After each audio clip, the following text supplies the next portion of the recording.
Vamos.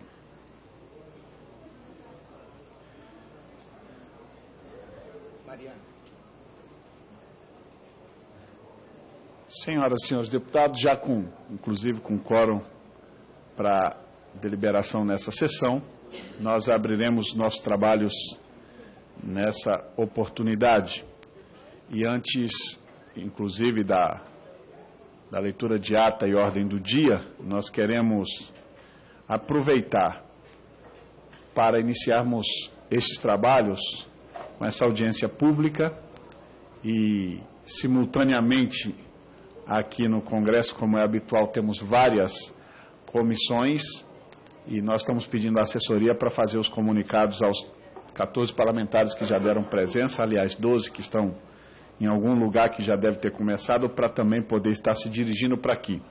Mas é com muita alegria e satisfação que nós recebemos aqui, nesta oportunidade, na comissão especial que trata sobre o Estatuto da Família, o professor Dr. Antônio Jorge Pereira Júnior, que ele é doutor em Direito pela Faculdade de Direito da Universidade de São Paulo, professor da Unifor em Fortaleza, autor de tese premiada nacionalmente e internacionalmente, apresentou trabalhos na Suécia, Turquia, entre outros.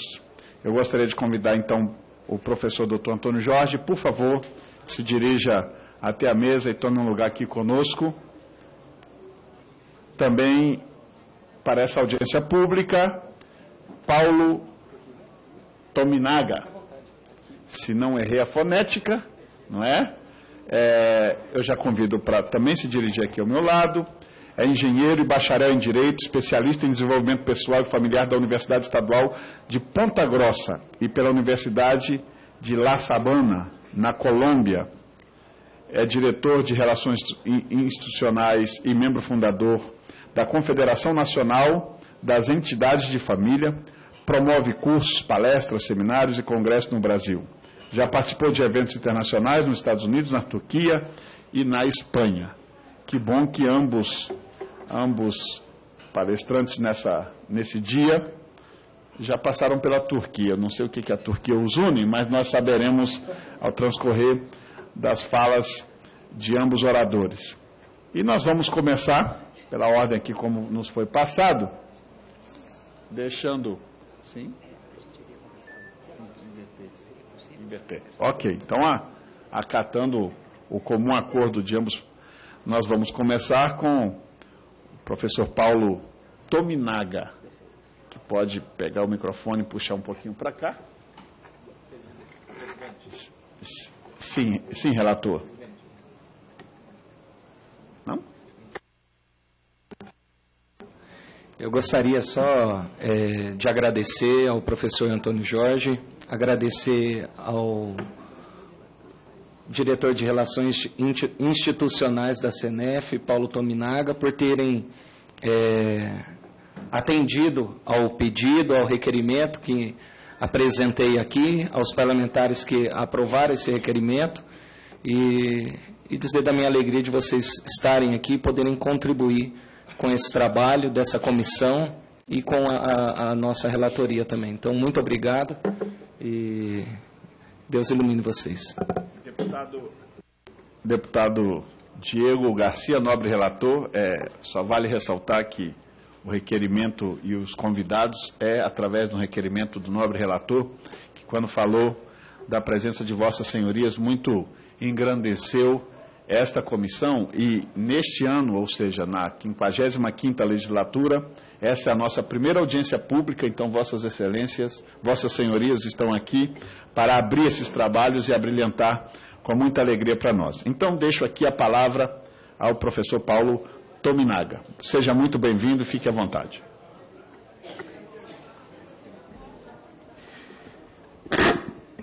Bom dia a todos, bom dia, senhor presidente, a todos os parlamentares que estão presentes, todos os senhores e senhoras. É um prazer, uma honra muito grande estar aqui. A área de família é muito cara a mim pessoalmente e em termos institucionais é uma atuação que já há vários anos temos acompanhado, temos procurado agir no cenário nacional e no cenário internacional. Alguma coisa sobre a nossa instituição, então, nós vamos falar agora para dar a perspectiva a partir do qual nós procuramos trazer algumas ideias para auxiliar a comissão nas suas reflexões. Então, a respeito do início da atividade e o início da Confederação Nacional de Entidades de Família, nós podemos sinalizar um marco inicial no ano de 2004, com uma participação de algumas pessoas aqui do Brasil em um evento internacional que ocorreu nos prédios da ONU, em Nova York. Nessa ocasião, havia pessoas do mundo inteiro preocupadas com as realidades e os problemas e as dificuldades práticas relacionadas com a vida das famílias. Basicamente, pais e mães de família que tinham muitas preocupações nas questões de educação, na questão de conciliação família e trabalho, e um conjunto de outros que são importantes e que eram comuns a pessoas do mundo inteiro. Então, nessa ocasião, o evento foi desenvolvido por um instituto, que é um órgão que tem o status de órgão consultivo da ONU, o IFFD. Nós fomos uma das pessoas aqui do Brasil que participou. A inspiração, na verdade, diz respeito ao que nós vimos acontecendo nesse evento da ONU. Nós vimos uma inspiração lastreada em um conhecimento profundo, um conhecimento técnico relacionado com o apoio do meio acadêmico, principalmente, onde a realidade de família era vista do ponto de vista antropológico com o apoio de profissionais especializados, médicos, psiquiatras, juristas também, pessoas que atuavam com problemas práticos no âmbito de família. Esse mesmo viés, essa mesma perspectiva é que nós encontramos em algumas associações presentes aqui no Brasil. Esse viés que nós procuraríamos trabalhar hoje nessa audiência pública. Então, a CENEF é uma associação sem fins lucrativos que congrega pessoas e entidades para juntos promover o desenvolvimento da família como base da sociedade e merecedora de especial proteção por parte de todos. Essa é uma inspiração que, na verdade, como o Estatuto da CENEF acaba tendo, é uma inspiração baseada na Constituição Federal. Nós temos ideias muito boas, temos valores muito bons na nossa Constituição Federal. Por outro lado, há uma certa dificuldade na implementação de algumas realidades. No âmbito de família, em particular, nós temos esse conceito claro relacionado como base da sociedade. Pode passar, por favor? E é a missão da nossa instituição trabalhar com isto. Então, a família é uma instituição natural e constitui a base da sociedade. Seu fortalecimento é responsabilidade de todos e fator decisivo para o bem comum. Como eu havia comentado, a base está no artigo 226 da Constituição Federal, que diz que a família, base da sociedade, tem especial proteção do Estado. Então, o fato da família ser concebida e ser tida, do ponto de vista jurídico, como a base da sociedade, tem um conjunto de consequências práticas muito importante. É uma realidade prática, empírica, facilmente percebida, mas, ao mesmo tempo, tem uma razão de ser. A razão de ser da base da sociedade que é o nascedouro da nossa sociedade, é o fato que faz com que a sociedade se mantenha, se sustente, né? Ao mesmo tempo, uma proteção que é uma proteção especial que ela demanda. Nós vivemos num momento que é um momento de ecologia, de uma preocupação com o meio ambiente muito boa, uma preocupação que nós temos que ter. Então, não se trata de cuidar do meio ambiente pelo meio ambiente em si, mas de cuidá-lo como um patrimônio que é de todos, de toda a humanidade, e que vai ser patrimônio de todas as pessoas e gerações futuras. Então, ao mesmo tempo que nós cuidamos do patrimônio, nós também passamos por algumas dificuldades. Uma dificuldade típica que passamos agora foi a crise da água. Então, o problema relacionado com os recursos hídricos afeta fortemente o mundo inteiro e o Brasil também. Nós pensávamos que, como temos bastante água, nós não iríamos passar por isso. A realidade que nós vimos é bastante diferente. Então, há pouco tempo, nós estávamos com a cidade de São Paulo, uma metrópole, mais de 20 milhões de habitantes, numa situação crítica, onde não há precedente, não há noção de outra cidade, do porte da cidade de São Paulo, com uma crise tão grave. E não saberíamos como lidar com isso se essa crise continuasse se agravando. Aparentemente, nós temos algumas chuvas que estão melhorando a situação. E por que eu comento tudo isso? No meio ambiente, a proteção que as fontes de água, os nascedouros, têm, é uma proteção muito forte.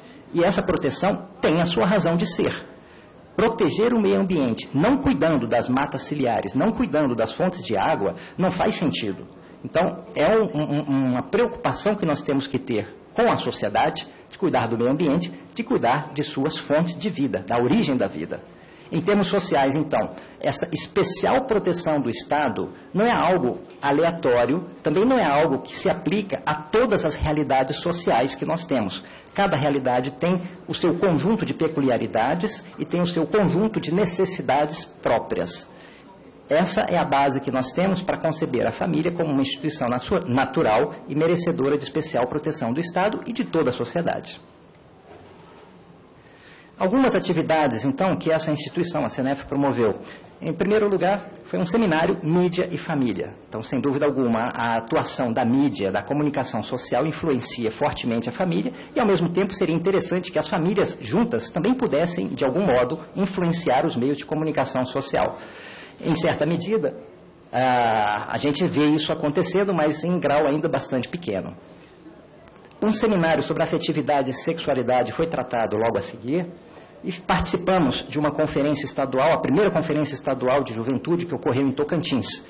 Então foi um evento muito bem estruturado, onde a presença de jovens foi maciça, graças ao convite de um palestrante especial, que foi o Gabriel, o Pensador. Então, Gabriel o Pensador, como uma pessoa muito querida por parte dos jovens, esteve presente, teve mais de 1.000 pessoas, mil jovens do estado do Tocantins inteiro participando.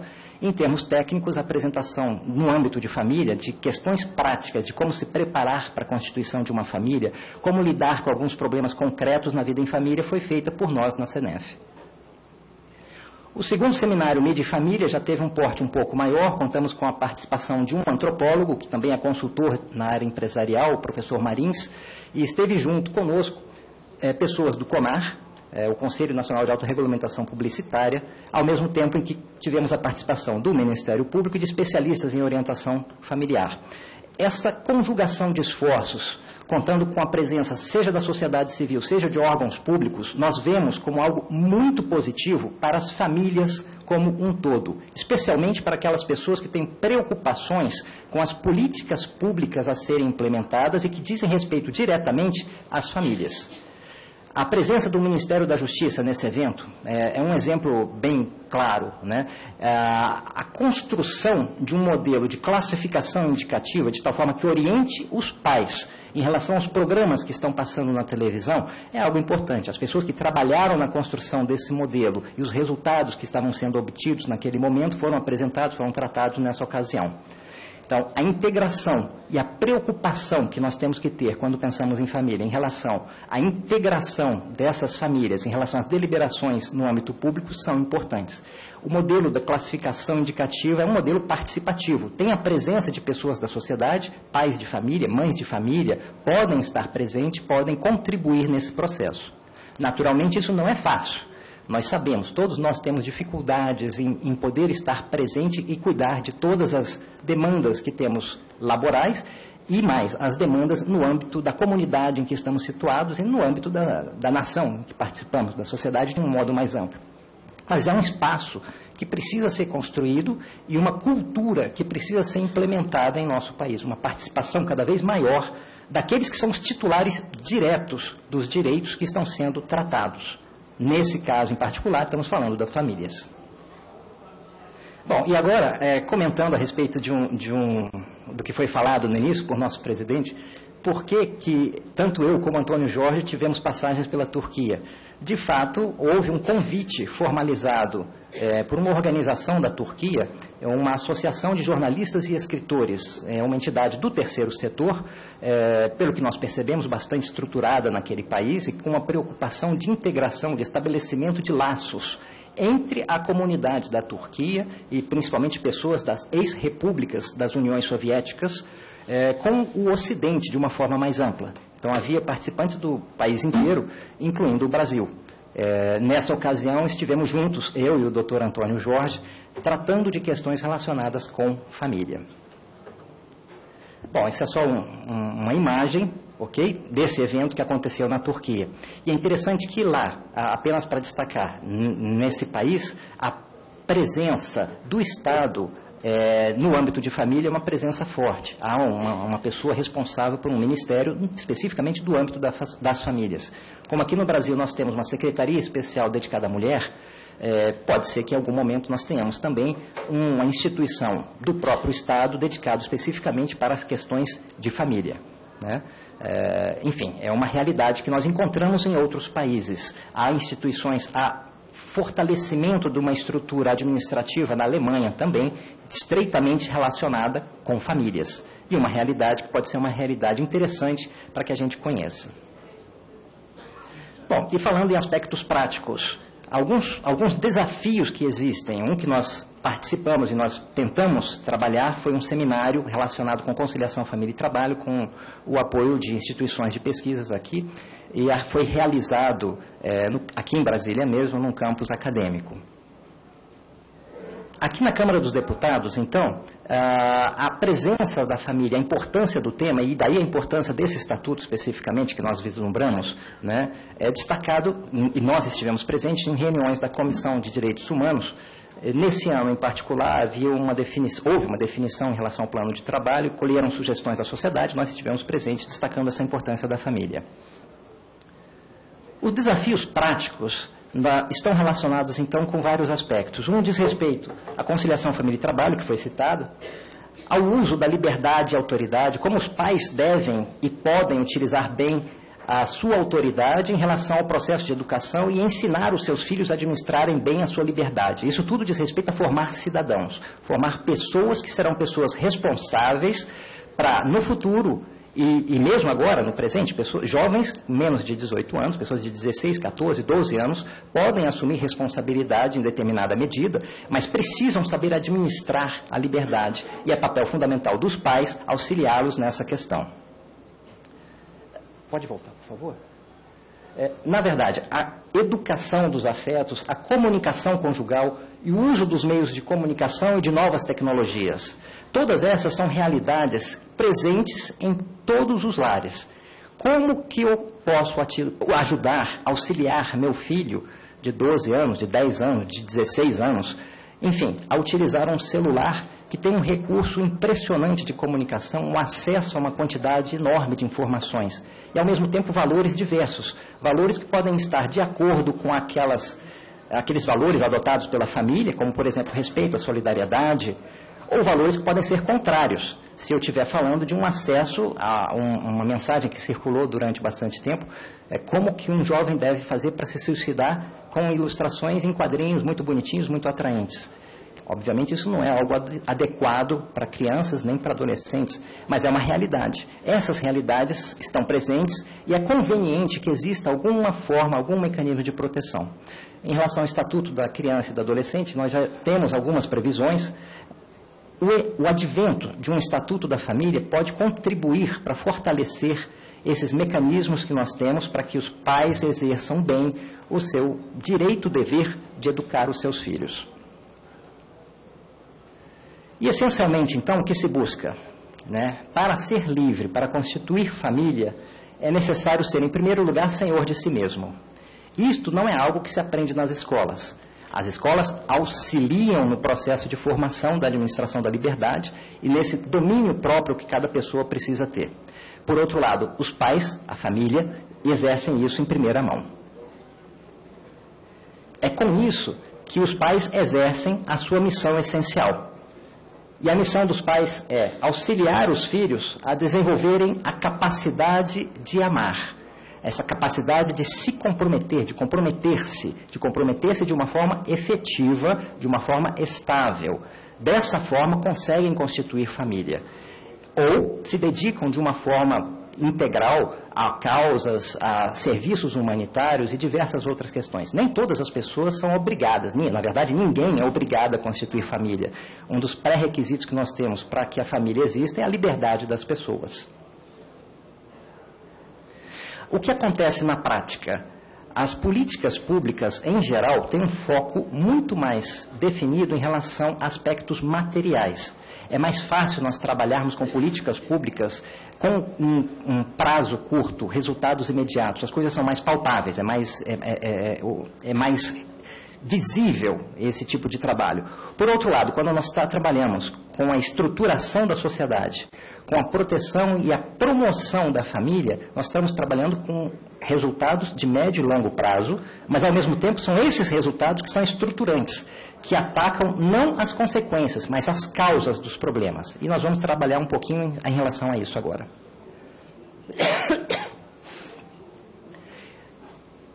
Falando agora, mais especificamente, em relação a aplicações, como que eu posso trabalhar com políticas públicas e como que as políticas públicas se relacionam com as famílias, como que esse projeto de lei pode auxiliar na implementação de boas políticas públicas.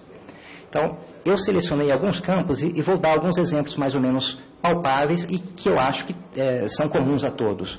Então, em primeiro lugar, em relação à educação. Já foi dito que a titularidade da responsabilidade, do direito e dever de educar é dos pais. Mas, ao mesmo tempo, nós vemos que nem sempre isso é respeitado. Existem situações que são situações extremas. Então, eu vou citar um caso que talvez seja conhecido de vários parlamentares aqui. O Dr. Ricardo é presidente de uma associação que trabalha com homeschooling. Homeschooling significa os pais educarem seus próprios filhos em seus lares. Há um conjunto de questões que podem e devem ser discutidas sobre esse assunto.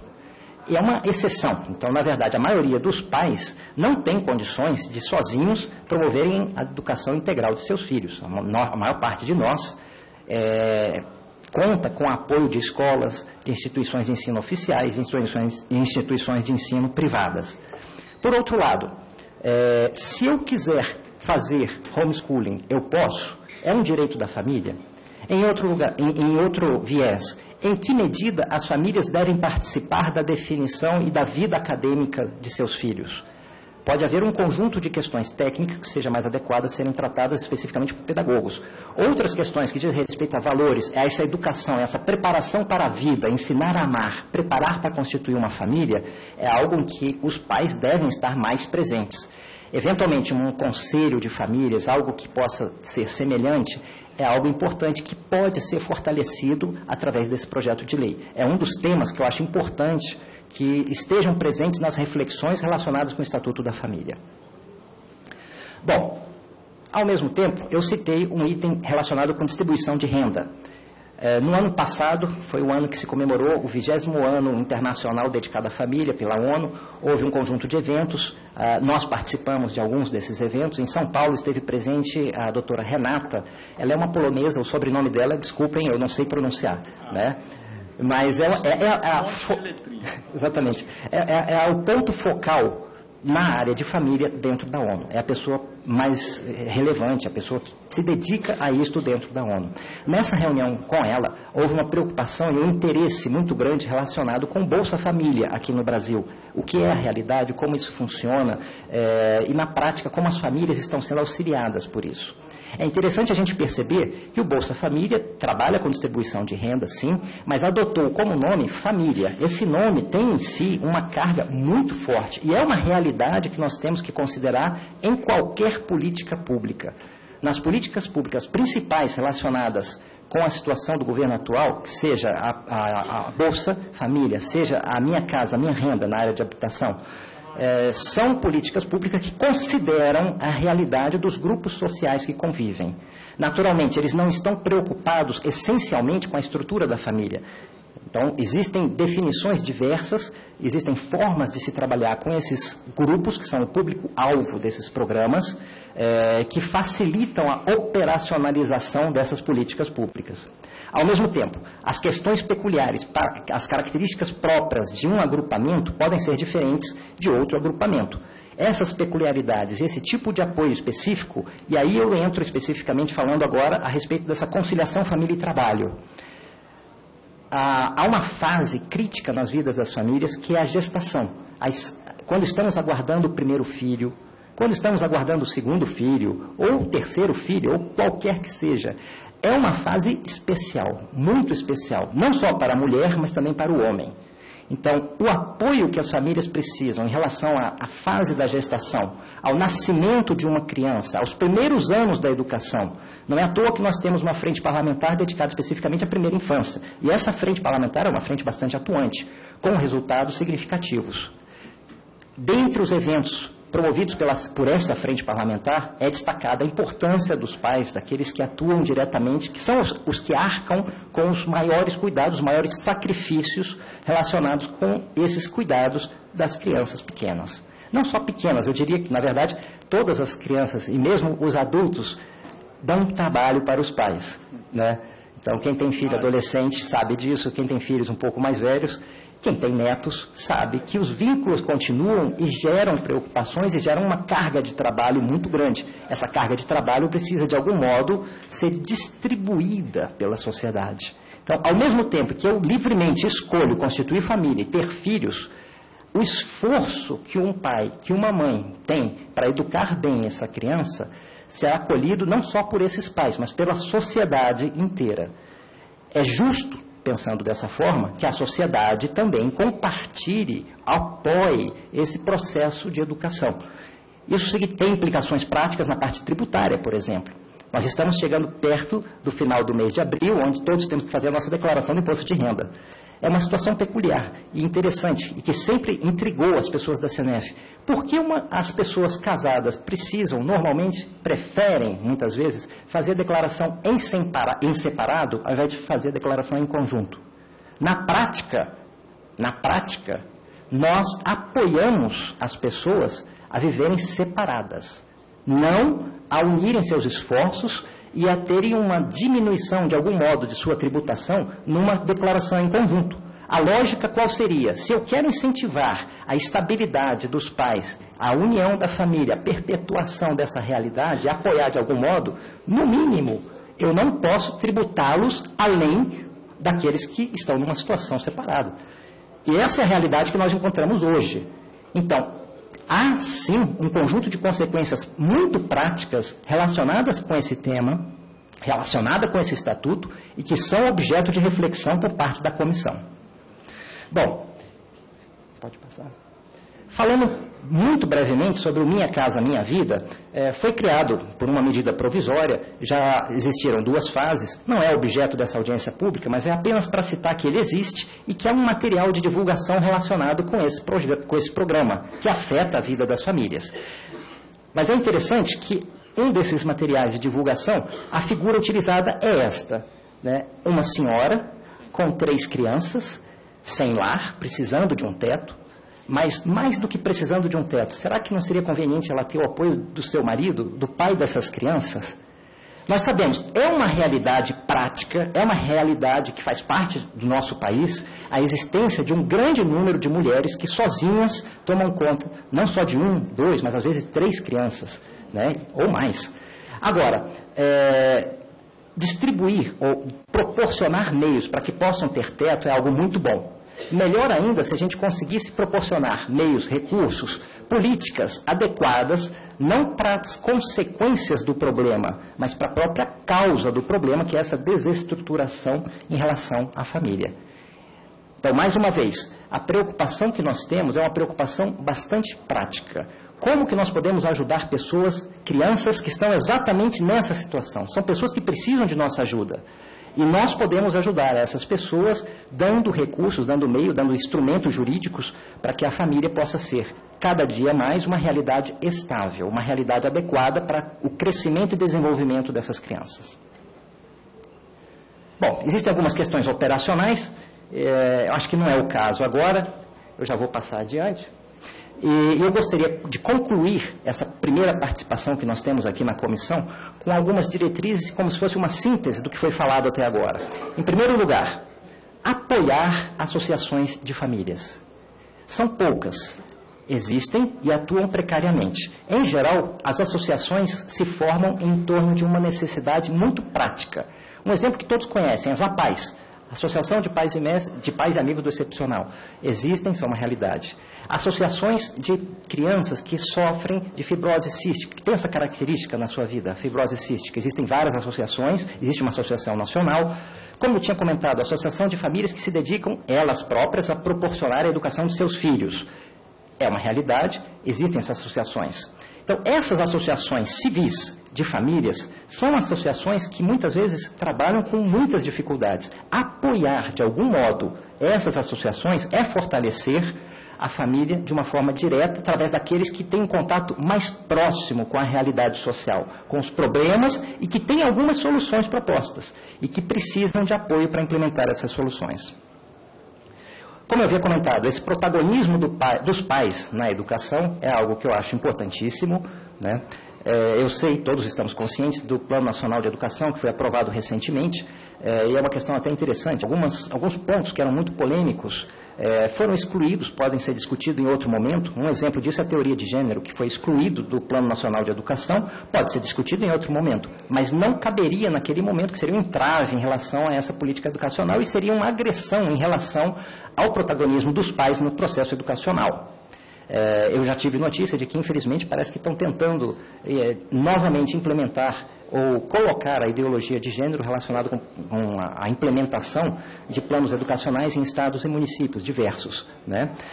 Não é conveniente, mas, ao mesmo tempo, a postura que eu acho importante? Os pais precisam, cada vez mais, assumir esse papel de protagonismo, contar com o apoio do poder público, mas terem mecanismos de efetivamente exercerem o que precisam, né, em relação à educação de seus filhos. Bom, e essa estruturação de políticas públicas, como havia falado, tendo como foco as famílias. Ao invés de estruturar, pensando em resultados econômicos a curto prazo, pensar em relação a assegurar o fortalecimento dos vínculos, essa capacidade de solidariedade entre os cônjuges, é algo importante para a segurança e para a estrutura de nossa sociedade.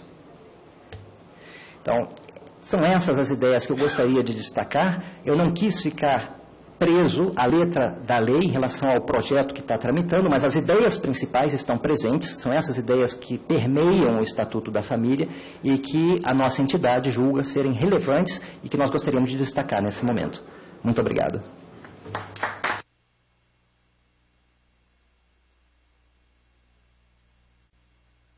Obrigado ao professor Paulo Tominaga pela brilhante exposição que nos amplia os nossos horizontes a tudo que já falamos da importância deste estatuto. Eu vou só comunicar que a sessão está sendo transmitida pelo canal de internet da Câmara dos Deputados. Os deputados com suas assessorias de imprensa que quiserem divulgar o link, depois pode procurar assessoria para fazê-lo. E ao final nós teremos inclusive a participação popular através da internet, que nós vamos abrir a elas para perguntas aos nossos palestrantes, aos nossos oradores. Eu quero deixar aberto, eu vou fazer as perguntas à exposição agora encerrada. Neste momento, os deputados que quiserem se inscrever para isso, nós estamos à disposição e a posterior nós já daremos ao próximo orador, o doutor Antônio Jorge Pereira Júnior. Algum deputado quer aproveitar esse momento? Sim, deputado Flavinho, por favor. Bom dia, presidente, relator, nossos convidados também presentes nessa sessão. Quero parabenizar o trabalho, né, do nobre colega que nessa manhã nos traz informações tão importantes sobre a questão da família e como ela tem sido atacada no nosso país, né? E fiz questão de anotar várias situações que foram apresentadas com relação a políticas públicas, por exemplo, né, que é o nosso papel aqui também como legisladores, que temos que estar atentos, né, e estou nessa comissão, estou na Comissão de Direitos Humanos e ali estou atento a todas essas demandas das famílias, por ser um defensor da família e não abro mão dessa defesa em nenhuma das circunstâncias, né? Sou católico, sou missionário, sou pregador, sou pai de 5 filhos e acredito firmemente nessa constituição de família, homem e mulher, nessa matriz original, né? E como o senhor mesmo dizia no início, quando eu cheguei, me desculpa não ter acompanhado todo o processo e já também terei que sair, porque como o senhor bem sabe, aqui na Câmara é uma loucura, a gente tem que se desmembrar em 10 no mesmo dia, não é? Mas fiz questão, eu acho que peguei bem nesse momento em que o senhor falava sobre a questão da água, não é? E pelo que eu entendi, me desculpa se entendi mal, mas o meu entendimento foi exatamente esse, fiz questão de anotar. A família é tão essencial à sociedade como a água é essencial para a vida. Se cuidamos de nascentes para não se esgotar os recursos, precisa se tratar das famílias para não se perder os recursos da ética e da moral na nossa sociedade. É assim que eu vejo a família. ela é essencial e é para isso que nós estamos aqui, para lutar exatamente para que a família seja preservada no nosso país, porque a família preservada serão preservados a ética, a moral, os bons costumes e a base da nossa sociedade. Por isso, parabéns pela sua fala. Muito obrigado, deputado Flavinho. Dizer que sua presença aqui sempre nos honra. Não sabia que queria povoar a terra quase que sozinho. Meus parabéns por ter uma família tão numerosa. E essa presidência tem uma santa inveja, mas não desejo isso não.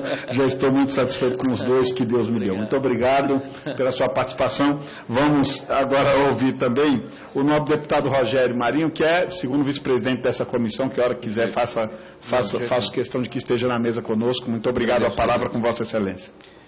Presidente, primeiro homenagear aqui o trabalho que está sendo feito, extremamente importante para o nosso país. Dizer que, a exemplo do deputado Flavinho, eu estou na comissão também que trata da reforma política.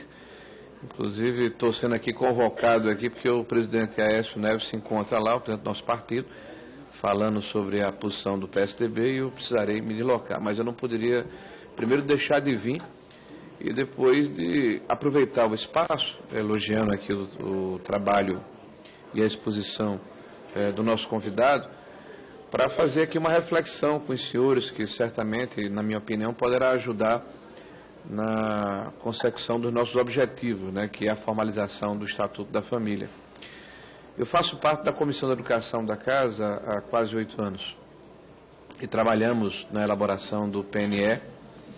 E esse embate ideológico, né, da luta de gêneros é uma política do governo atual, né? Não é uma coisa, ou não é uma atividade solta, né? Não é uma ação dispersa, é uma política determinada.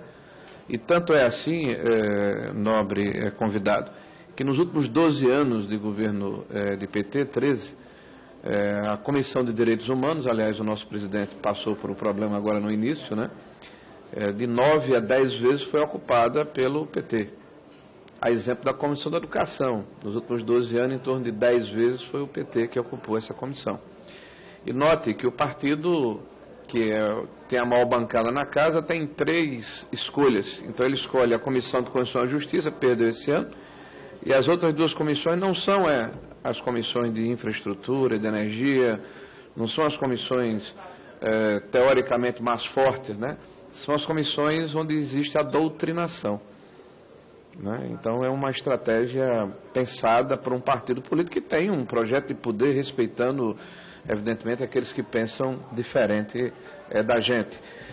E recentemente nós participamos, eu estava ali ouvindo e fazendo algumas anotações, e nós participamos de uma audiência pública com o deputado Exalci, que é aqui do Distrito Federal, com um grupo de estudos chamado Escola Sem Partido, né? E eu tinha inclusive feito um texto, um projeto em relação a esse tema, porque de forma deliberada os nossos livros do ensino fundamental, eles fazem uma releitura da história em cima de valores que são valores do partido que está no poder, né? E isso é sobejamente comprovado. O agronegócio é colocado, por exemplo, como um inimigo do país, né? O conceito de família é o conceito que, na verdade, ultrapassa o que nós pensamos, né? Tanto é que o ex-ministro da Educação, ano passado, como prefeito da cidade de São Paulo, criou o Dia do Cuidador e acabou com o Dia do Pai e da Mãe, né? Então, essa é uma situação que precisa ser enfrentada. Eu estava propondo, inclusive, ao deputado Exalci, e ele, inclusive, já apresentou um projeto de lei sobre o assédio ideológico. O assédio ideológico, porque a formação das nossas crianças e a formação dos nossos professores tem um forte viés doutrinário que vai de encontro ao conceito de família cristão, né? Que vai de encontro a cerne da sociedade que nós vivemos, tanto na área da família como na área social e econômica, numa releitura da história muito peculiar. Para o senhor ter uma ideia, a formação dos nossos professores, educadores, mais de 90% desse currículo é teórico, menos de 10% é prático. E essa prática tem um viés impregnado de uma doutrina marxista, que é o construtivismo, que sequer é metodologia de ensino. Não por acaso, nós somos um dos países que ponteia nos últimos lugares do teste PISA, né, de proficiência educacional, uma vez que 50%, dados do MEC, 50% das nossas crianças que estão na 5ª série do ensino fundamental são analfabetas. E só 13,5% dos nossos jovens, que é a taxa líquida de matrícula, conseguem chegar ao final do ensino médio e ingressar na universidade na faixa de 18 a 24 anos. E aqueles que ficam pelo caminho são justamente os filhos e filhas dos mais pobres. Quer dizer, você alia uma má qualidade da educação a um viés marxista e uma visão distorcida do conceito de sociedade de família. Então, nós todos estamos impregnados por uma política oficial, que não foi aprovada pelo consenso da sociedade. Então, a situação é muito mais séria, é muito mais grave do que nós imaginamos que ela é. Não por acaso houve aquele embate aqui no plenário da Casa sobre o, entre aspas, kit gay, né, que era a doutrinação não do livre-arbítrio, mas da apologia de uma ação comportamental, né, que por mais que ela seja tolerada, não precisa ser incentivada, né? Então, essa é uma situação que nós precisamos primeiro conhecer em profundidade, né, nos posicionarmos e fortalecermos o núcleo central de qualquer sociedade. A história nos ensina que na hora em que se fragiliza, né, a célula máter, a matriz, a espinha dorsal da sociedade, que é a família, essa sociedade caminha para a extinção, para a fragilização, para a deterioração dos costumes morais e do tecido social que envolve a sociedade brasileira e qualquer sociedade ao longo do tempo. Então, apenas uma reflexão, talvez um pouco fora do escopo da exposição do nosso convidado, mas eu não tenho dúvida que tem tudo a ver com o que nós estamos discutindo aqui no Estatuto da Família. Agradeço aqui a colaboração e a atenção dos senhores e, infelizmente, eu vou pedir licença porque o nosso presidente nos chama. Deputado Rogério Marinho, Vossa Excelência contribui enormemente com a sua participação aqui e muito brilhantemente representa o seu lindo estado do Rio Grande do Norte, onde sempre vou lá para descansar. O orador pediu 30 segundos para lhe fazer uma ponderação e eu quero autorizá-lo aqui. Possa fazê-lo. Eu agradeço e eu acredito que essas ponderações vêm exatamente em sintonia com aquilo que eu acabei de falar. Eu aproveito até para saudar agora o senhor Ildefonso Salmito, que é presidente da Associação Brasiliense de Educação Personalizada. A participação dos pais, muitas vezes nessas situações, exatamente nesse contexto, é absolutamente negligenciada. Então, o próprio Estado se arvora ao direito de dizer o que os pais pensam é isso, o que eles precisam ter como valores é isto. E não é essa a realidade, os pais não são ouvidos. Para tornar efetiva essa participação dos pais, as associações de pais e mestres, às vezes, têm muita dificuldade. Então, é conveniente que hajam associações mais amplas, que congreguem grupos maiores de pais, que possam expor a sua ideia, que possam expor a sua visão de mundo e se contrapor a esse tipo de ideologia que acaba sendo disseminada como uma forma de assédio às crianças e uma deformação em relação à visão que os pais pretendem que os seus filhos tenham. Então, agradeço muito a participação, a pergunta do senhor e, ao mesmo tempo, acredito que está em sintonia com aquilo que foi falado e parabéns pela presença do doutor Ildefonso aqui, porque eu sei que é difícil, não é fácil uma pessoa que representa uma determinada entidade poder estar presente aqui na Câmara. Obrigado, professor Paulo Tominaga, por sua participação mais uma vez. A palavra com o deputado Evandro Roman, do glorioso Estado do Paraná. Obrigado, nosso grande presidente Sóstenes, e obrigado pelo glorioso, nosso querido Estado do Paraná, realmente. A todos aí, nosso amigo Diego, que é do Estado. Bem representado. Bem representado, uma grande liderança na defesa aí dos valores da família, uma grande liderança dentro da Igreja Católica, e tenho um orgulho muito grande aí de sermos amigos e termos a possibilidade de trabalharmos juntos dentro do mesmo objetivo. Professor, eu lhe cumprimento também o Antônio, o senhor como diretor. Eu vejo assim, quando eu analiso aquela imagem na TV, a mãe com uma criança no colo, mais 2 filhos, isso passa também pela nossa função aqui, enquanto nós estamos 3 a 4 dias por semana fora, ausentes, e você vê que o pai ele fica muitas vezes com a função realmente do provedor daquele, e a mãe ela tem a simbologia da casa, da constituição do lar, e isso vem de uma origem muito grande, muito forte nossa, tá? Então é um pouco realmente machista. Agora eu pergunto, o que fazer, tá?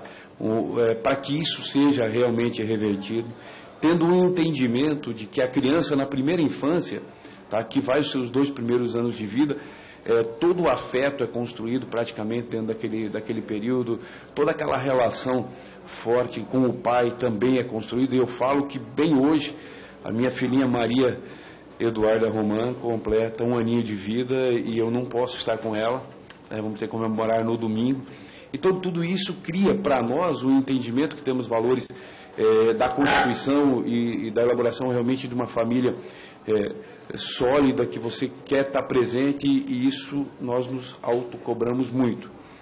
E uma outra análise, toda vez que eu analiso, quero ver o seu ponto de vista em relação a isso, toda vez que eu vejo a construção de uma nova creche, de uma ação, e todos analisam aquela construção daquela creche como algo fantástico. E eu tenho uma visão muito crítica sobre isso. Eu falo que à medida em que se constrói creches no Brasil, podem ter certeza que futuramente serão construídos o mesmo número de penitenciárias e cadeias. Num ritmo de terceirização, já que a discussão é essa na casa, mas eu vejo que a terceirização da educação dos nossos filhos estão fazendo com que nós venhamos a aumentar o número, com certeza, futuro de cadeias e penitenciárias. Porque você não dá, o deputado anterior que nos falou, ele disse sobre o dia do cuidador. O cuidador, ele é um cuidador, ele tem ali, ele não tem o afeto de um pai, o carinho, o cheiro de um pai e de uma mãe, mas isso pela necessidade de um mundo contemporâneo, onde os dois saem de casa cedo para trabalhar, e aí voltam tarde, muitas vezes saem, seus filhos estão dormindo e retornam, ainda estão dormindo, e passam a semana, vai ter o contato no final. Então eu tenho uma visão muito crítica da terceirização, tá, da educação dos nossos filhos. Eu acho que à medida em que, repito, que forem construídos o número de creches, pode ter certeza que num tempo um pouco mais distante, talvez 15, 20 anos, o mesmo número de penitenciários deverão ser construídos, justamente porque uma criança que é criada sem o afeto, sem o carinho, sem realmente aquele amor de uma família, pode ter certeza que futuramente ele terá esse desenvolvimento. Agora, é fácil criticar, é fácil colocar. Agora, sugerir situações, sugestões que são realmente execuíveis, isso eu acho que é o mais difícil. Eu queria entender qual é o seu posicionamento sobre isso. Muito bom. O tema é um tema importantíssimo. De fato, a conciliação família e trabalho é uma área de pesquisa ampla na parte de administração de empresas, na parte de ciências públicas também. Existem vários mecanismos práticos e vários pontos que precisam ser realmente aprofundados. A primeira fase, a licença maternidade, licença paternidade, são temas importantíssimos. Esse tema é essencial, essa comissão precisa se debruçar. Me permita, eu sugeria, tem um requerimento justamente em cima disso, de aumento para 30 dias no mínimo a licença paternidade. Perdão de me interromper. Bom, eu agradeço e parabenizo o senhor pela iniciativa, né? A licença, ao mesmo tempo, precisa ser bem compreendida, porque não significa simplesmente um afastamento sem comprometimento ou com ônus integral para o empregador. Isso precisa ser realmente analisado, porque do contrário pode acontecer o efeito contrário, o que nós não desejamos, que as mulheres não tenham empregos, que os homens que têm mais filhos acabam sendo discriminados, né? E não é isso que nós queremos. a implementação das políticas de conciliação família e trabalho requerem um conhecimento especializado, requerem um pouco mais de reflexão. Agora, eu dou exemplo de que isso é possível.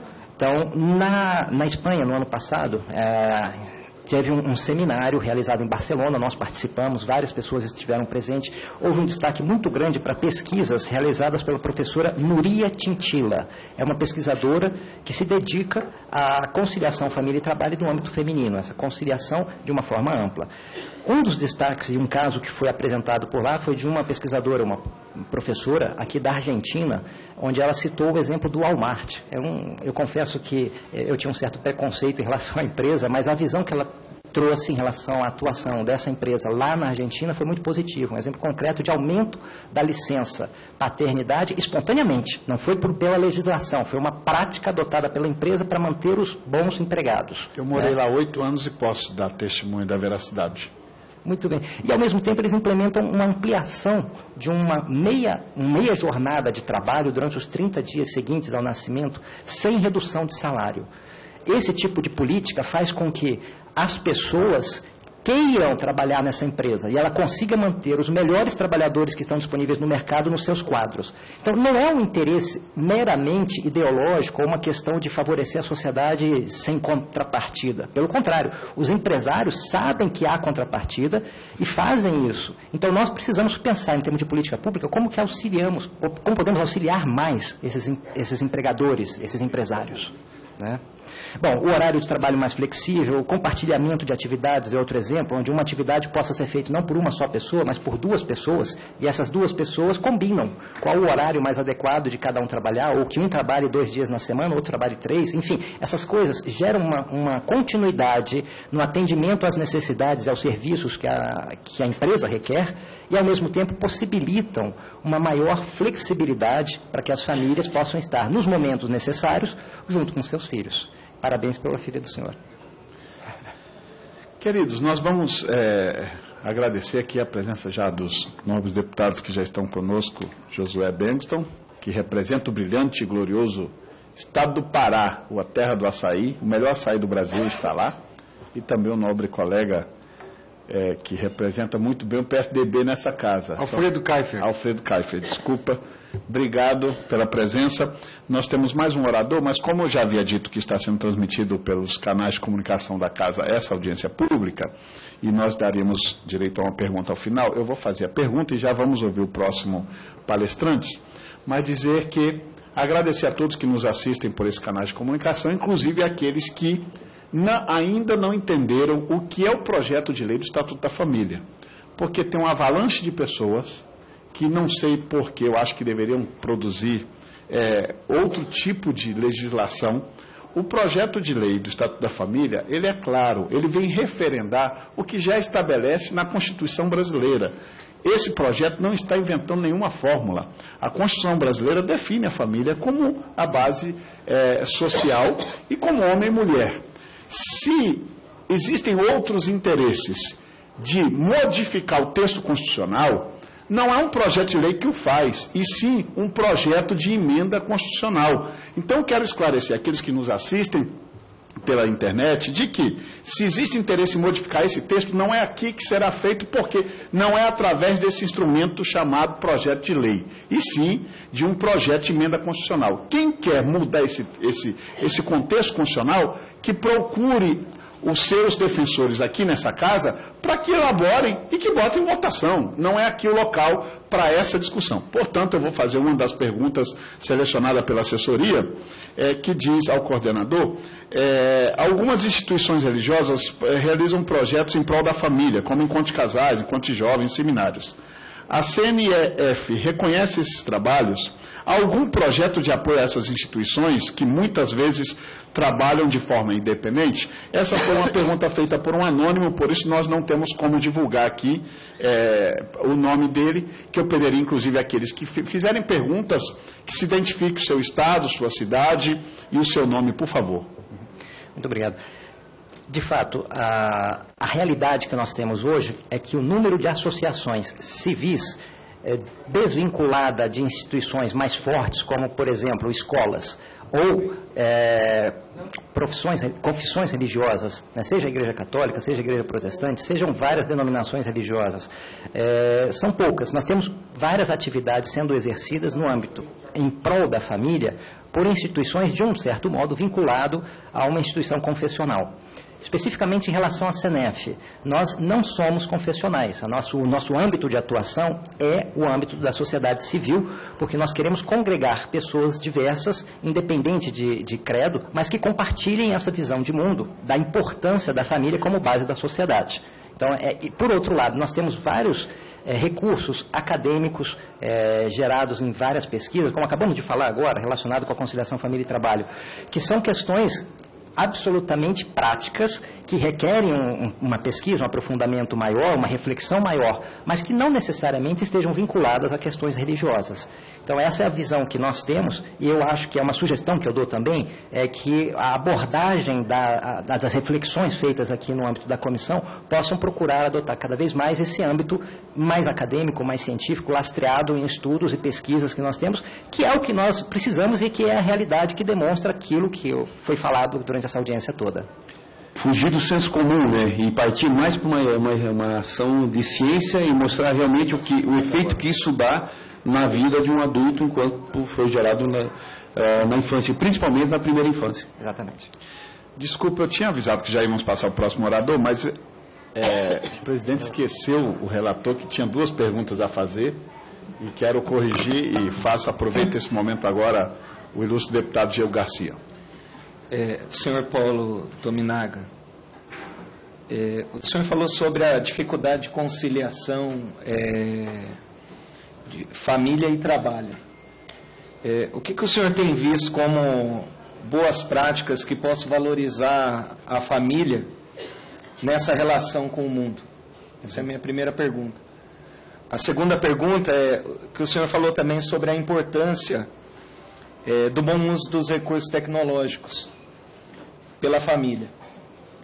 Quais os maiores problemas relacionados a esse uso que o senhor percebe hoje? Muito bom. Bom, em relação à primeira pergunta, de fato um conjunto de boas práticas são necessárias.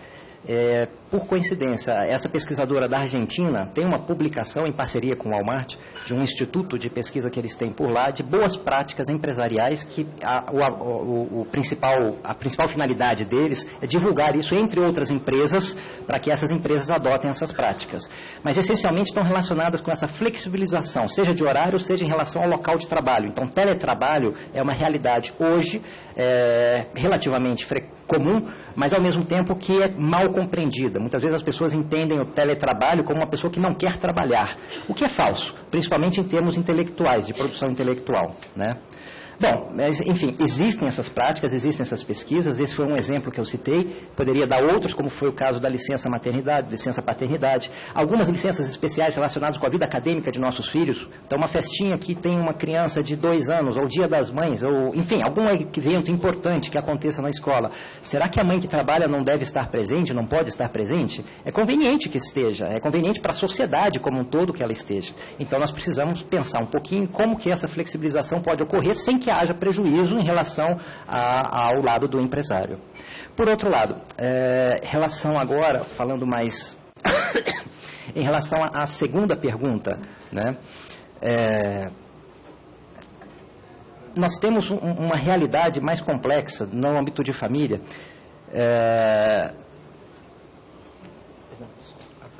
A tecnologia. E as questões que nós temos, eu citei como um desafio. Essas realidades complexas incluem, em primeiro lugar, um desconhecimento por parte dos pais das potencialidades das tecnologias. Ou a pessoa tem uma visão extremamente liberal, onde deixa qualquer criança usar qualquer aparelho, ou a gente tem o extremo oposto, um pai que nega tudo. Então, meu filho não vai ter celular, não vai acessar a televisão, não vai ter acesso à internet. Os dois extremos estão errados. Então, na visão que nós temos, há uma necessidade de um meio termo, que não é fácil, mas que é onde você consegue administrar os filhos no uso de sua liberdade, no uso dessas tecnologias. Então, dou um exemplo, as redes sociais. A IBM, durante uma época, fazia contratação de suas pessoas, analisando o perfil dos candidatos nas redes sociais. Então, Então, uma pessoa que não tivesse presença na rede social tinha uma pontuação baixa nessa avaliação. Ela estava, por assim dizer, fora do mercado interessado naquele caso. Então, essas situações são importantes. A gente tem que ajudar as crianças a usarem. Há perigos? Há uma divulgação enorme de pornografia na internet, e essa pornografia é acessada de uma forma muito fácil através de aparelhos celulares. Por mais que a gente coloque bloqueadores ou filtros em relação ao computador físico nas nossas casas, os celulares são dispositivos mais difíceis de serem monitorados, ajustados. Então, esses são perigos reais, concretos, e ao mesmo tempo nós vemos que dar apoio aos pais, para que os pais saibam como lidar com essa situação. Isso pode ser feito através de convênios com escolas, participação em reuniões de pais, onde algum especialista nesse assunto possa tratar do tema. Então, nós promovemos, por exemplo, 2 seminários já com o Pedro Paulo Magalhães. Ele trabalha numa empresa chamada Netfilter, ele faz algumas palestras, algumas ele faz gratuitamente, né, para ajudar os pais no uso de novas tecnologias, educar para o mundo digital. Esse é o tipo de atividade que eu acho importante que a gente desenvolva. Presidente, posso fazer uma... Fique à vontade, nobre deputado. Vossa Excelência, Obrigado, importante a sua contribuição aqui Cavalcante. também. Obrigado. Nosso colega Diego e membros aqui da comissão. Eu não sou membro da comissão. Mas é bem-vindo. Mas posso lhe garantir que no meu 3º mandato eu não posso errar, e eu tenho que escolher temas que atendem ao meu conceito, e o tema família está dentro dos meus propósitos de trabalho nesse meu 3º mandato. Se eu pudesse escolher um partido, ele teria mais ou menos uma sigla assim, Liberal Social Democrático Conservador. Ou seja, em política totalmente democrático, na economia liberal, porque não tem outra solução, no ambiente social focado naquilo que é humanista, aquilo que as pessoas de fato precisam, e no conceito familiar conservador. Eu acho que isso, a modernidade tem feito as famílias abandonar o conservadorismo. Eu até queria sugerir aqui, se numa das audiências públicas, eu não tenho referencial de quem, mas eu gostaria muito de ouvir um especialista que pudesse nos dizer qual é o impacto que gera na construção da família e da sociedade, principalmente a apologia e a promiscuidade que você tem hoje nos meios de comunicação, principalmente na televisão. Gostaria de ter isso. Eu tenho alguma ideia, alguma noção, mas como leigo, como a gente falou aqui de base científica, eu gostaria de saber cientificamente qual é o impacto dessa... Falamos aqui, eu vi o deputado Romão falando sobre educação pré-escolar, qual é o impacto disso na formação do homem no futuro. Eu gostaria de saber também qual é o impacto disso. Eu sou radicalmente contra, eu sou a favor, contrário totalmente a qualquer controle social da mídia, em termos de comunicação, imprensa livre, mas eu entendo absolutamente que deveria ter, pelo menos, uma regulação dos veículos de comunicação, principalmente da televisão, nesse quesito. Eu sou pai de 5 filhos, o meu mais velho já tem 32 anos, então eu tenho, no mínimo, também a experiência de educador pela família que eu constituí. E eu posso dizer, até não sei bem qual foi o conceito, mas dizer, por exemplo, que eu defendo que nós tínhamos que ter a educação plenamente instalada, educação infantil e pré-escolar sistematicamente, e, na sequência, a educação em tempo integral. Os meus filhos adultos, que têm hoje de 26 a 33 anos, eu os coloquei numa escolinha com menos de 1 ano de idade. Tá? E posso dizer que não se perdeu a relação de família. Então, muito pelo contrário. É lógico que você não vai entregar um filho lá e buscá-lo de volta 30 dias depois. Você vai buscá-lo de volta no fim do expediente e vai conciliar a relação familiar.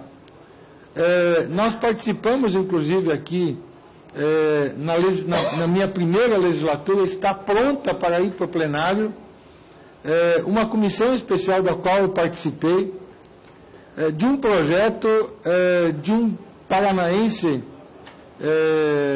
que foi deputado federal, Alceni Guerra, em que nós deixamos pronto um projeto de emenda constitucional tornando obrigatório a educação em tempo integral, tá? Desde a educação infantil, pré-escolar, como função de Estado mesmo, seja lá do município, do Estado, mas em especial do município que administraria isso. Então, eu acredito que uma das formas para se resolver a educação dos filhos e formar homens qualificados, pessoas qualificadas, habilitadas no ambiente social, é a educação pré-escolar, infantil pré-escolar e em tempo integral, absolutamente. Até porque o conservadorismo, se a gente voltar atrás, isto em tempos antigos, na verdade acontecia na prática a educação em tempo integral. Nas famílias do interior, principalmente, a família era relacionada com os filhos. Trabalhar de forma organizada, sem tolher possibilidade de educação e ao lazer infantil, não faz mal para ninguém. Eu até acho que nós temos um conceito errado hoje de proibir sistematicamente que o menor trabalhe. Não, monitorado pela família, pelos pais ou acompanhado, isso é melhor do que deixá-lo na rua, andando por aí. Então essa educação em tempo integral, antigamente ela existia.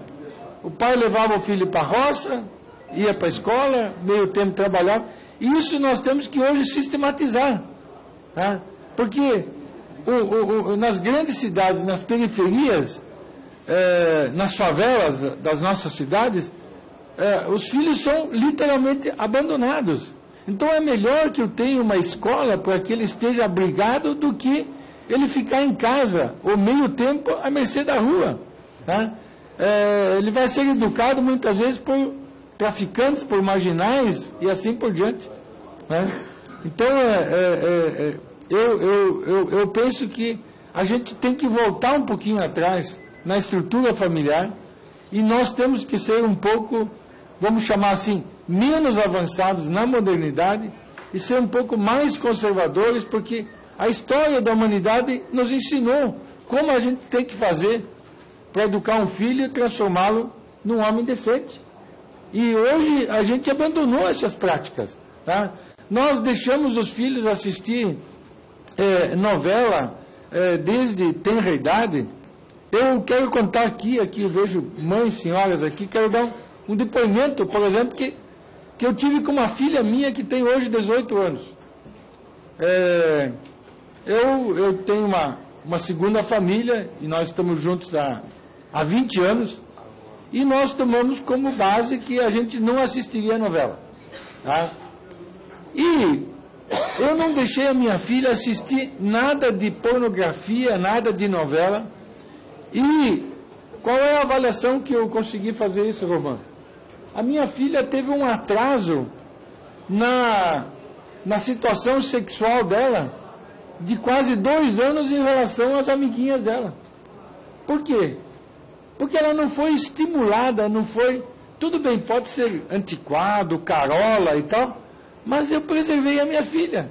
As outras, olha, já estão, digamos assim, assexuadas com uma certa idade, e a minha filha ficou para trás, porque eu considero, porque eu nunca expus ela a nenhuma situação de promiscuidade, de novela, de essa coisa arada toda que tem na televisão, de traição, de não sei o que e tal, que é extremamente nefasto. Então, o conservadorismo tem que voltar para dentro das famílias, para a gente educar nossos filhos e construir homens e pessoas de melhor qualidade. Presidente, eu quero, como membro não integrante da comissão, me colocar à disposição. Eu até vou pedir, se eventualmente tiver um espaço pelo meu partido, vou me inscrever. Deixei de lado aqui o senador Aécio Neves, que é o presidente do meu partido, que está dando uma palestra, e vim aqui porque o tema me interessa e eu quero contribuir. Muito obrigado. Nobre deputado, vou olhar na assessoria com relação ao seu partido, mas essa presidência se compromete, inclusive, a, se não for possível pelo seu partido, tentar viabilizar por algum caminho, mas a sua presença aqui vai nos encher de muita alegria.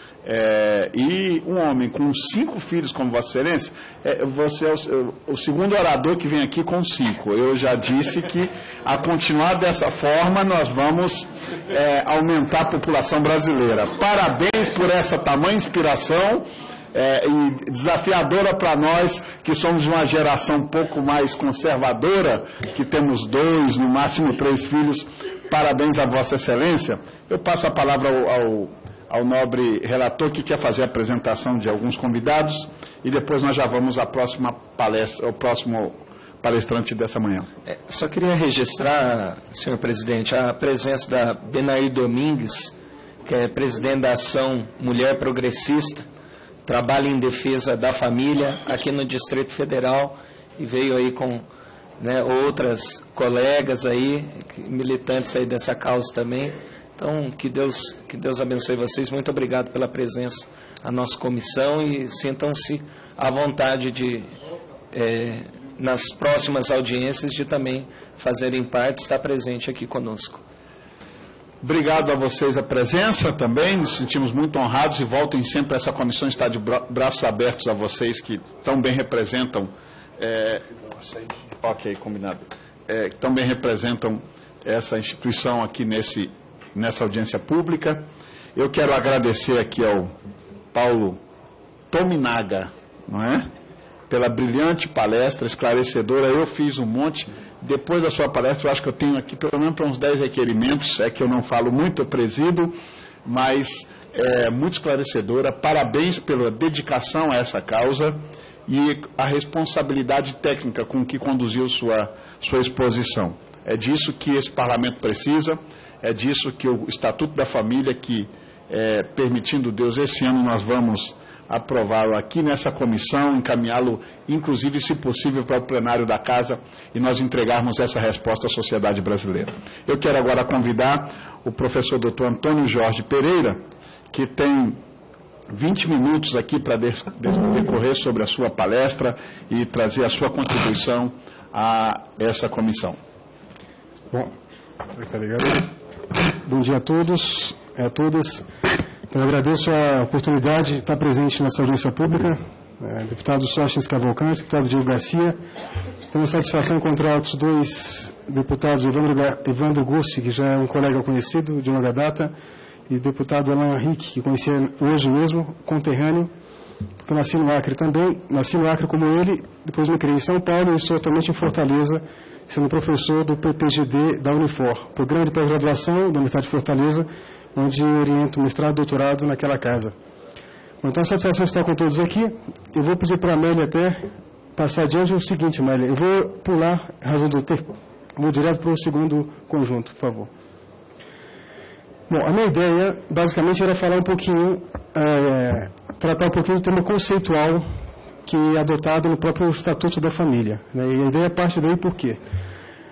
Bom, eu aprendi já nos bancos da Faculdade de Direito da Universidade de São Paulo, onde me graduei, fiz mestrado e doutorado, ouvindo o professor José Eduardo Faria, que é como que 5 âmbitos principais de interferência na opinião pública. A primeira delas que ele elencava, bom, tem o poder econômico, que tem a capacidade de influenciar, uma outra é o poder midiático, uma terceira é o poder da arte, da cultura, uma quarta a questão da própria política e a quinta é a questão da academia. Então eu vou tentar tratar da perspectiva da academia, exatamente um pouco a dimensão conceitual do que está na base do nosso projeto aqui, na base desse estatuto. Bom, então no caso, como já dizia o deputado Sóstenes, esse projeto de lei ele trata exatamente o que já está na Constituição. Então ele não está querendo fazer nenhum adendo especificamente a esse conteúdo. Do ponto de vista acadêmico, a gente pode entender um pouquinho e aplicar uma interpretação para poder analisar o que está no 226. 226 fala a família base da sociedade terá especial proteção do Estado.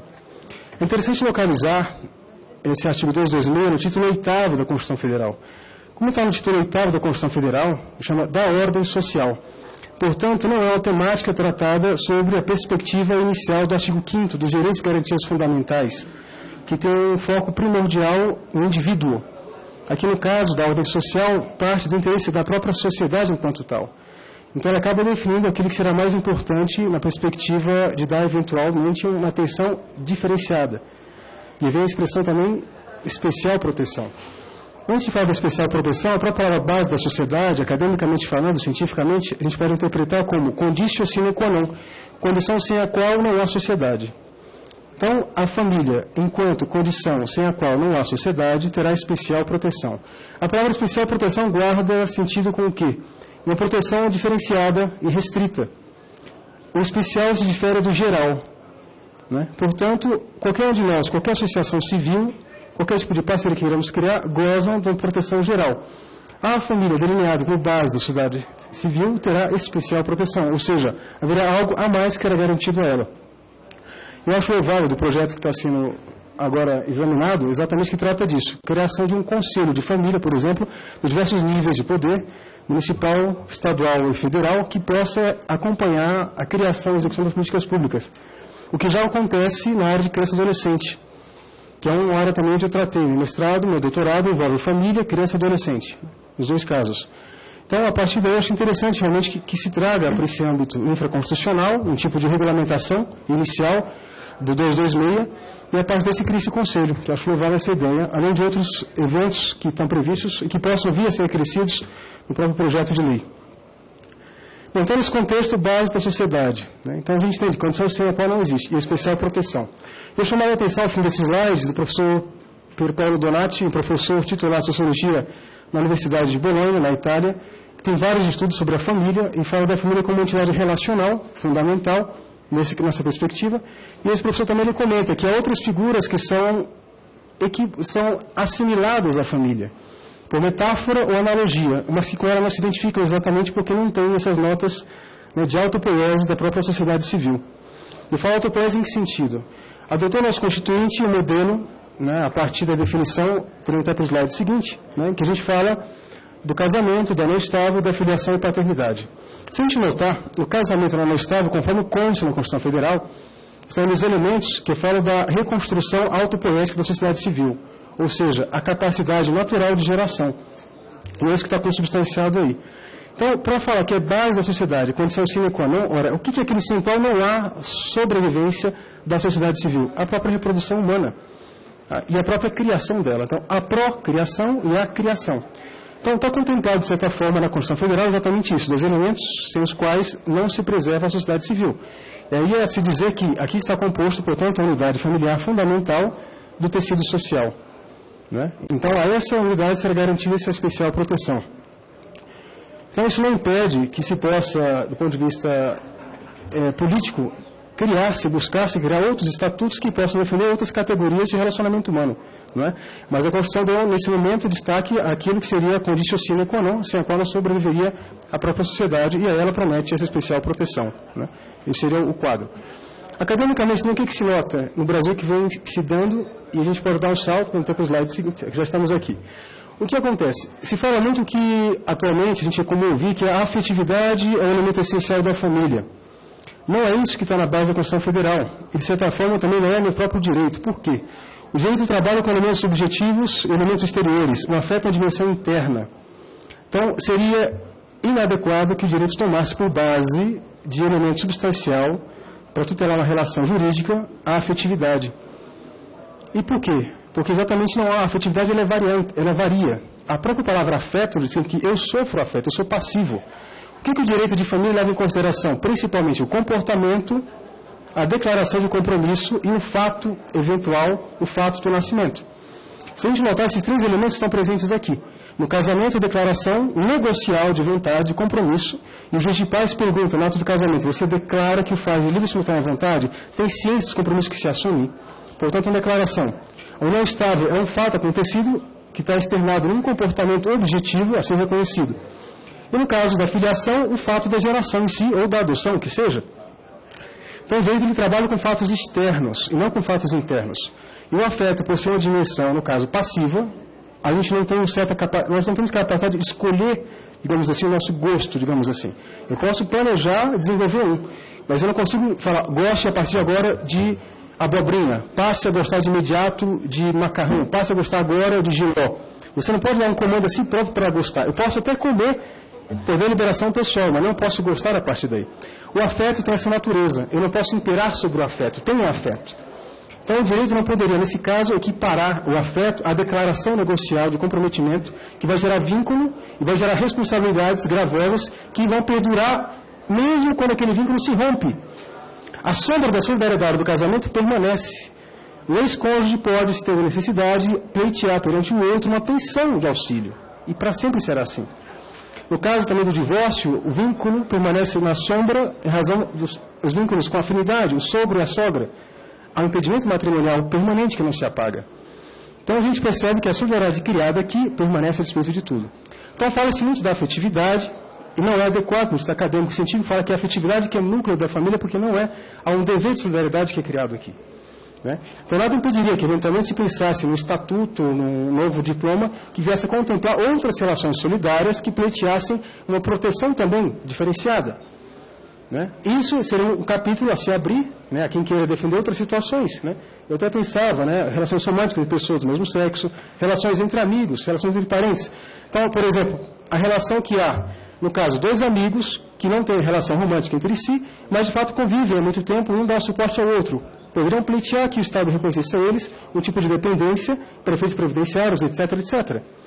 Não estaria, portanto, o Estado focando a relação sexual entre eles, mas exatamente a solidariedade que há entre eles. Né? Então, a solidariedade que é o foco da família, que seria o foco também aqui. Né? Ou pensamos no caso, uma situação concreta, 2 irmãos que também entre si não têm um vínculo, como tem no casamento, obviamente, mas que um gostaria de ter o outro como seu beneficiário, de alguma forma. Então, a relação solidária, consolidada, comprovada, poderia pleitear essa tutela também. Então, a solidariedade que seria o vínculo, que seria o elemento, melhor dizendo, manifestado externamente no comportamento, a dar supedânea para um pedido de uma tutela diferenciada, especial. Não é exatamente a questão da relação sexual, que seria isso. É porque eu não estaria, então, discriminando todas as relações, digamos assim, de solidariedade que não tem a dimensão sexual em si. Né? E no caso, veja, a filiação e a paternidade não tem dimensão sexual. É a solidariedade imposta pela geração ou pela associação que houve pela adoção do filho com sua mãe e com seu pai. Né? Esse seria o caso. Então, nesse contexto, né, ou então relações entre parentes, né, por afinidade, a gente falava também, famílias recompostas. Já se fala hoje, família recomposta. Então, uma pessoa que casa-se novamente, a sua esposa tem filhos do primeiro casamento, aquele outro tem filhos do seu anterior casamento também, entre aqueles meio-irmãos, digamos assim, a tal solidariedade que eles querem também criar um vínculo entre si. Então, seria um diploma diferenciado para dar uma tutela para essa categoria de relacionamento humano, que gera uma solidariedade que eventualmente mereceria um suporte aí, além da simples tutela geral que já há no Brasil. Né? No caso 226, voltando, trata da especial proteção para aquilo que é condição sine qua non da manutenção da sociedade civil, e é por essa razão que está essa especial proteção, portanto ela é limitada, ela é restrita. Se eu ampliar demais, eu deixo de ser especial. E se eu ampliar demais, deixa de ser pela base, passa a ser a toda a sociedade, ou seja, desaparece exatamente o contexto diferenciador. Bom, e vai uma ideia também, uma sugestão, na academia a gente aprende também, a gente é instigado a refletir e a pensar, né, uma expressão como a gente falou, de fora da caixinha, né, fora dos binários às vezes. Muitas vezes as pessoas que lançam o discurso nos colocam como que anteparos que não permitem a gente enxergar além disso. Né? Então, aqui é o caso também. Né? O que eu vou tratar no caso? Os binários. Então, eu falo, ou você defende A ou você defende B. Ué, peraí, mas eu posso defender A, B, C, D, O, E, F, G, H? Tem várias possibilidades. Então, dentro do âmbito da diversidade de relacionamentos, eu posso pensar a diversidade de institutos. Eu não preciso exatamente pegar um instituto concreto, digamos assim, desfazê-lo para atender um outro grupo de interesse. Se há diversidade de situações, posso ter diversidade de institutos, diversidade de leis. Eu não preciso exatamente romper uma delas para poder atender o interesse de outros. Essa ideia também. É importante também pensar outra coisa, quando a gente fala em matéria de lei. A diferença entre interesse e direito. Todo direito carrega atrás de si um interesse. Mas nem todo interesse se transforma em direito por si só. Nem todo desejo humano, portanto, se configura como direito. Agora, todo direito tem em si, sem dúvida, dar suporte a um desejo. Então, é importante diferenciar também isso. Desejos de certos tipos de categorias de proteção não podem gerar uma ficção de que há um direito efetivo àquela proteção daquela forma que se pleiteia. E a Constituição está exatamente para dizer quais são os direitos fundamentais, quais são os direitos que devem ser protegidos especialmente, em que contexto devem ser protegidos. Só para avançar um pouquinho mais a questão do afeto, vamos para o slide seguinte. Vamos falar um pouquinho. Assim, eu falava essa ideia. Então, o que seria a motivação fundamental para a extensão daquela proteção especial 226 a outras categorias de relacionamento a serem tratadas em outro projeto de lei, por exemplo? Esses laços voluntários de solidariedade que poderiam ser criados e reconhecidos, eventualmente. Então, eu falo isso por quê? Porque me parece que, como já dizia o deputado Sóstenes, ao colocar aqui o que está na própria Constituição, esse projeto de lei já está dentro do seu próprio papel de projeto de lei, conforme a Constituição Federal. Outras situações podem ser aventadas em outros projetos de lei ou até de emenda constitucional, seria o caso. Vamos para o slide seguinte, só para fazer uma pequena comparação, a questão da afetividade, o que eu havia dito antes. Então, há um equívoco, de certa forma, na doutrina, hoje em dia, justo direito de família, apelando muito para a afetividade. E aí, analisando antropologicamente, sociologicamente, não é adequada essa postura na perspectiva da teoria geral do direito, porque não é um elemento objetivo, a afetividade é subjetivo, e segundo, pela própria constituição do ser humano. O âmbito dos nossos afetos, estaria naquela terceira coluna ali, é um âmbito que nós temos menos controle sobre ele. E o direito trabalha no âmbito do relacionamento mais sólido que há, que é o relacionamento familiar, exatamente com o elemento de objetividade mais profundo, mais sólido mesmo. Aí entra a questão, eu dizia, da filiação, e entra a questão de um compromisso que possa se ter, com a inteligência que a pessoa avalia e com a vontade de querer e comprometer-se. Então, nossos afetos são mais instáveis. Então, eu posso ter, inclusive, um desafeto por uma pessoa que eu amava profundamente no passado, a quem eu gostava, e nem por isso perderei o dever de auxiliar essa pessoa familiarmente. Então, não seria o afeto. Então, ficou do ponto de vista romântico, do ponto de vista, digamos assim, de marketing, de certas ideias, de interesses, a palavra afeto ganhou uma conotação que extrapola a dimensão correta que ela teria que ter na nossa vida. Não é que não exista afeto não seja importante, é que para o direito que trabalha na ordem da relação social objetiva, portanto, aquilo que se externaliza, o afeto não pode ser jamais tomado como elemento configurador e essencial para a definição de uma relação jurídica.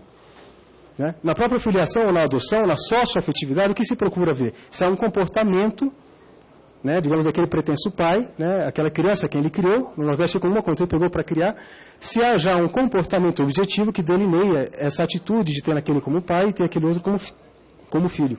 Portanto, é um comportamento com elemento externo. Então, vem essa ideia. Bom, então, do ponto de vista acadêmico, o que eu percebo? Que no nosso Brasil, a gente precisa, de fato, digamos assim, aproveitar a oportunidade de um projeto de lei e trazer essa bagagem da sociologia, da antropologia, do direito, um pouco mais amadurecida, porque no âmbito da discussão aqui política, é muito mais o clima de paixão se coloca, as brigas ideológicas, as brigas de posições, e acabam encobrindo aquele ganho que já houve, de avanço acadêmico e consolidado, não só no Brasil, mas fora daqui também. Então é importante trazer esse conteúdo para que possa temperar as nossas discussões, a verificar até que pontos os interesses que se pretendem, os desejos que se pretendem estão realmente de acordo com o direito, se estão também dentro da dimensão correta, que poderiam estar, e eu percebo que esse tipo de discussão também se dá não só aqui. Eu faço parte da Academia Internacional de Estudos de Direito de Família, sediada nos Estados Unidos, faço parte da Academia Ibero-Americana de Direito de Família, sou diretor científico. Então, tivemos reunião ano passado na Argentina, Ibero-Americana, na Espanha, na Academia Internacional. Temas da Academia Internacional do Simpósio Anual da Academia. Neste ano agora será Criança e Adolescente, Perspectiva da Família. Tema do ano passado, a família, os impactos que possa ter na relação com a religião. Tema de 2 anos atrás, qual o limite de atuação do Estado ao interferir na própria família. Então, são temas que a gente percebe que estão atualizados o que acontece no nosso próprio país. Então, o que também se discute fora do Brasil, se discute aqui também, né? Então, é bom aproveitar essa oportunidade para trazer um pouco dessa base acadêmica, né, que possa ajudar, né, deputado, a amadurecer e, eventualmente, até saber responder algumas inquietações que se colocam, às vezes, no plenário e, às vezes, não se tem ainda uma resposta consolidada para responder aquilo. E não se tem por quê. E a última consideração que eu faço. É comum cada um de nós se preparar para explicar algo que não seja óbvio, digamos assim. Aquilo que se tem como óbvio não é uma preocupação de traduzir de modo científico, não é? Então, geralmente, quem pensa de modo diferente trabalha com argumentos para tentar exatamente derrubar aquilo que seria o óbvio. Então, se alguém chegar com você com uma série de argumentos para derrubar algo, você não está preparado ainda, porque você nunca parou para pensar. Exatamente por quê? Porque aquilo veio como um costume, uma tradição, como uma herança, né, ao longo do tempo. Então, é muito importante ver isso, que hoje amadurece também aquilo que era óbvio, que na mais pensava que era importante tratar academicamente para poder definir, hoje a academia tem que dedicar-se sim a aprofundar. Instigado exatamente por outras ideias concorrentes que também estão querendo pleitear interesses que possam consolidar-se, segundo essas pretensões, em direitos. Né, nos mais diversos modelos de sociedade de vida que se imagine e que se possa defender na democracia, né, como é o nosso caso. Né. Então, voltando ao item final, acho que tentar ficar dentro dos 20 minutos que foi dado aqui. Né? Então, no caso disso, nós temos vários âmbitos de interferência na sociedade civil, né, na opinião pública, o âmbito econômico, o âmbito da mídia, da arte, da cultura, da política e da academia. Né? Então, no caso da academia tem isso, né? A gente pode buscar realmente esse supedâneo hoje em dia para poder ajudar a consolidar uma discussão, porque ela não fica limitada no Congresso Nacional, essa discussão muitas vezes é uma base mais ideológica, mais a disputa por interesses e pelos lobbies, né, que não estão muitas vezes bem assistidos, academicamente falando. Bom, é o que eu teria para falar, agradeço a oportunidade, obrigado. Parabéns ao professor Dr. Antônio Jorge Pereira Júnior.